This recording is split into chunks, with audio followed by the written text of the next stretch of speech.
नमस्कार, फिर पैसा बोलता है मैं आपका स्वागत करता हूँ। मैं आनंद श्रीनिवासन। आज शनिवार है, आपका सवाल का जवाब देने का समय है। मेरे दोस्त अंकिता जी हैं, वो हिंदी में सवाल पूछेगी, मैं जवाब दूँगा। नमस्ते सर। नमस्ते। आज का पहला सवाल है, किसी ने पूछा है कि क्या सुज़लॉन एनर्जी को कंसिडर किया जा सकता है? सुज़लॉन बहुत बड़ा पुराना कंपनी है, बहुत साल से कर्ज में डूबा था। सन फार्मा ने एक बार उसे रेस्क्यू करने के लिए कोशिश की, प्रमोटर की फंड से दिलीप संघवी ने उसे कोशिश की, उसके बाद भी खर्च था। उसके बाद एक बड़ा राइट्स इश्यू आया था, उसमें पैसा लगाया गया और बोल रहे थे वो ठीक-ठाक हो गया। लेकिन कर्ज़ यूरोपियन यूरोस में था। मैंने बैलेंस शीट देखा नहीं। ओके। जब राइट्स इश्यू कंप्लीट हुआ, वो जो फाउंडर थे तुलसी तंती, उनका कार्डियक अरेस्ट हो गया और उनका निधन हो गया। ओके। उसके बाद एक नया मैनेजमेंट आया, वो क्या कर रहा है मुझे देखा नहीं। लेकिन इक्विटी इतना ब्लोटेड है, उतना प्रॉफिट्स विंडमिल बनाने से शायद नहीं बन सकता प्रॉफिट्स। भारत में इलेक्ट्रिसिटी के बारे में ना मैं सोचता नहीं हूँ, क्योंकि स्टेट गवर्नमेंट और सेंट्रल गवर्नमेंट दोनों उसमें रेगुलेशंस डालते हैं। अनेक स्टेट्स में ये रूलिंग है कि आप पावर डायरेक्टली एंड कस्टमर को बेच नहीं सकते, करेक्ट। तो आपको स्टेट इलेक्ट्रिसिटी बोर्ड से बेचना पड़ता है, तो वहाँ से पैसा निकलना बहुत मुश्किल है।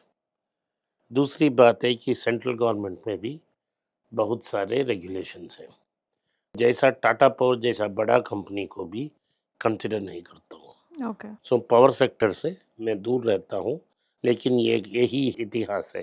तो आप पी/ई रेशियो देख लें, प्रॉफिट्स देख लें, डेट कितना देखें, सारा पढ़ लें, मैनेजमेंट कौन कंपनी को मैनेज कर रहा है, सब देखें, उसके बाद आप तय करें। ओके। सर, अभी जो थोड़ा न्यूज़ में आ रहा है कि एविएशन इंडस्ट्रीज़ में बहुत डिस्रप्शंस चल रहे हैं। इंडिगो में तो बहुत ज़्यादा ही प्रॉब्लम है। तो ऐसे में लोगों को क्या करना चाहिए? उनके शेयर्स मैं लेने कभी चाहिए? मैं क्या कभी करना भी चाहिए? एयरलाइन स्टॉक के अगेंस्ट हूँ। ओके। बफेट भी अगेंस्ट थे। तो उन्होंने कहा कि अगर मैं राइट ब्रदर्स के पास होता, उसी दिन प्लेन को मार देता, क्योंकि एयरलाइन इंडस्ट्री बहुत लॉस मेकिंग है। उसके बाद बफेट ने खुद अपने रूल को तोड़ा और 3 बड़े अमेरिकन स्टॉक्स एयरलाइंस का स्टॉक ली। कोविड आया, नुकसान हुआ, बफेट ने लॉस में बेचा। ओके। तो मेरा एडवाइस है, अगर एयर इंडिया जो टाटा का मेरा पसंदीदा कंपनी है, उसको भी आप छुए मत, क्योंकि ये बहुत सारे प्रॉब्लम्स हैं। आपकी जो मेन ऑपरेटिंग कॉस्ट है, वो 3 है, मैन पावर, लीज रेंटल्स और फ्यूल। इसमें फ्यूल और लीज रेंटल्स आपको यूएस डॉलर या यूरो में देना पड़ता है। ओके। हर साल रुपया 5% गिरती है। अब तक मोनोपोली में था इंडिगो। अब एक पावरफुल फाइनेंशियल ग्रुप भी अंदर आ गई है, जो उसको टफ कंपटीशन देगी। सरकार ने अभी रूल्स चेंज कर लिए। हाँ। सो इंडिगो का आइडिया था कि हर प्लेन को 22 घंटे यूज़ करें और पायलट को लेबर जैसा काम करवाते थे। लेकिन अब रूल्स आ गया है कि आपको रेस्ट देना 48 पड़ेगा, आवर्स का। 48 आवर्स का रेस्ट देना पड़ेगा। तो उनके पास पायलट्स नहीं है, करेक्ट। क्रू नहीं है, और ये 320 में एक प्रॉब्लम है। दूसरी बात है कि अभी 5% डिप्रिशिएट हुआ है रुपी अच्छा। इस साल, तो लीज रेंटल्स का दाम भी बढ़ेगा। Okay. So increase competition, cost, ये सब प्रॉब्लम में आएगी। तो इतना साल क्या किया है, इनडायरेक्टली हम इंडिगो को नहीं बोलेंगे, हमारे पास एविडेंस नहीं है। इंडिगो को दोस्त ने, कोई दोस्त और कोई अच्छा दोस्त ने क्या किया, एयर इंडिया के बारे में सारी बुरी कर पीआर करवाते थे। अच्छा। तो ये एक वीडियो एयर इंडिया में एक वीडियो डालेगा एक क्लाइंट, वो वायरल हो जाएगा। हाँ। लेकिन जो इंडिगो में कुछ होता है वो वायरल नहीं होता था, करेक्ट। वो सब कोई करता था। अब टाटा का रिटर्न ऑफ सर्व आ गया, ये रेगुलेशन पास करवाया, क्योंकि टाटा के पास बहुत कम फ्लाइट्स हैं, आकाशा के पास कम फ्लाइट्स हैं, इन रेगुलेशन ने उनको अफेक्ट नहीं की। करेक्ट। जिसके पास ज़्यादा फ्लाइट्स हैं उसको उनको ऑफर करेक्ट की। करेक्ट तो अभी दिसंबर से फरवरी तक ये शेड्यूल हट होगा और इंडिगो जो हर बार कहती थी कि इंडिगो की अराइवल से आप अपना वॉच सेट कर सकते हैं, तो वो वापस हो जाएगा।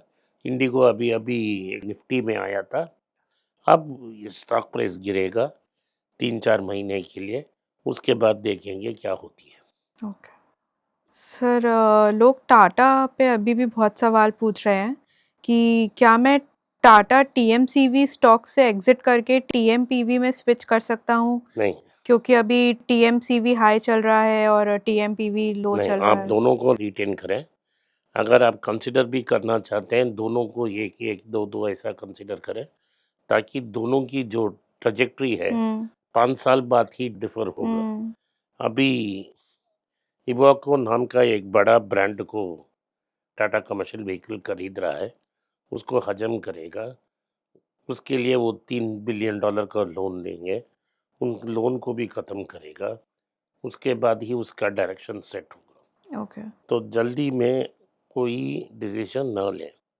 वैसे ही पैसेंजर व्हीकल ने अभी सफारी का लॉन्च और बुकिंग अनाउंस किया है। अगर लॉन्च और बुकिंग बहुत सक्सेसफुल हो गया, फिर से पैसेंजर व्हीकल इंक्रीज हो जाएगा। तो आप हर महीने एक के बेच के दूसरे पे डालना ये बंद करें। अगर आपके पास दोनों का शेयर सेम बैठे रहें, अगर आपके पास पैसा है तो ये एक एक दो दो इस दोनों में इक्वली इन्वेस्ट करें, साइमल्टेनियसली लेने साइमल्टेनियसली चाहिए। एक ही दिन में इन्वेस्ट करें। ओके।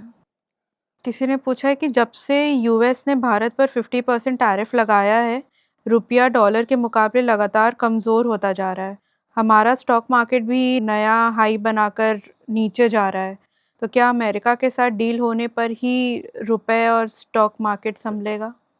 एक नया है तो इंट्राडे आया था, लेकिन जो एक्चुअल न्यूज़ है वो टॉप 50 कंपनीज में नहीं है, नेक्स्ट 1000 कंपनीज में है। अच्छा। वो लगभग इकोनॉमिक टाइम्स में आर्टिकल आया था, मैंने कल बताया। हुँ, 1000 कंपनीज ऐसे हैं जो 20% करेक्ट हुए हैं, अच्छा। 450 कंपनी ऐसे हैं जो 50% करेक्ट हुए हैं। एक कंपनी ऐसा है हैप्पीएस्ट माइंड्स, हुँ, उनका प्रमोटर है अशोक सूत्र। अशोक सूत्र पहले विप्रो में थे, उन्होंने विप्रो को एक सॉफ्टवेयर पावर हाउस बनाया। अच्छा। सूटा ने उधर से रिटायर होके माइंड ट्री नाम का एक कंपनी गए। हुँ, माइंड ट्री से जो 3-4 लोग विप्रो को छोड़ के माइंड ट्री शुरू की। माइंड ट्री प्रमोटर्स में कुछ झगड़ा हो गया, सूता को बाहर निकाला। अच्छा। सूता ने हैप्पीएस्ट माइंड्स शुरू किया, एक आईटी सर्विसेज कंपनी। ओके। जब पब्लिक इश्यू हुआ तो उसका दाम ये 1500 तक गया, वहां से गिरकर आज 500 रुपया में है। आज भी 39 टाइम्स अर्निंग्स है। विप्रो जो उससे बहुत बड़ा कंपनी है, 39 टाइम्स अर्निंग्स में है। इसको हम क्यों कंसीडर करें? फिर भी हाईली वैल्यूड है, ओवर वैल्यूड है, लगभग 60% आ गई है और इधर से 50% आ सकती है, 250 तक आ सकती है। हुँ, तो अब आप जैसे बहुत सारे स्टॉक्स हैं, ओके। तेजस हैं, रेमंड्स हैं जो भारत में एक बड़ा ब्रांड है, हुँ, जिंदल पॉलीफिल्म्स हैं, इंडिगो पेंट्स हैं, प्राज इंडस्ट्रीज हैं, ये सब दिग्गज नाम है। इन्होंने 50% के ऊपर गिरी है। तो Trent is a large cap company है जो इंडेक्स में है, ओके। निफ्टी में है, ये 46% करेक्ट हुई है। हुँ, तो हम सिर्फ निफ्टी को देख के डिसाइड नहीं कर सकते।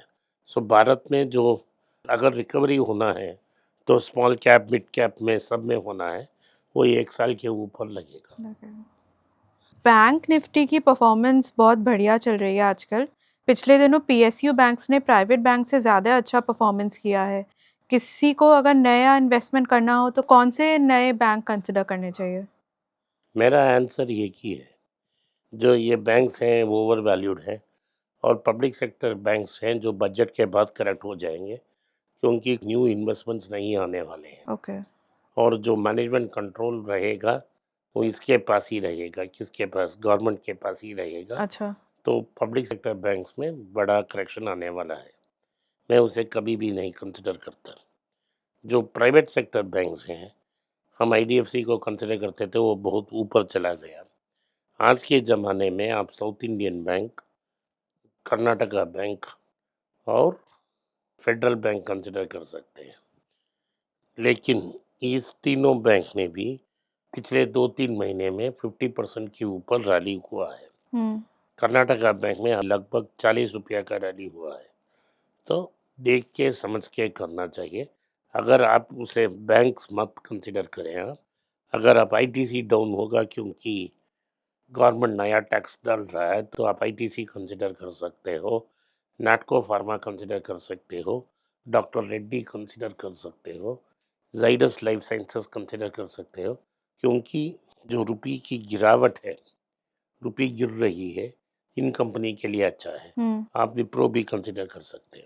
Okay, thank you. आज के लिए इतना ही। आपने इस पॉडकास्ट को सुना, इसके लिए मैं आपका आभारी हूँ।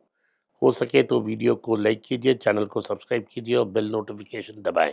इस वीडियो को अपने दोस्त और रिश्तेदार के पास भेजें और उन्हें देखने की आग्रह करें। नमस्कार, धन्यवाद, जय हिंद। नीचे एक ईमेल स्क्रॉल हो रहा है, इसका ईमेल एड्रेस है paisa.bolta hai.np@gmail.com।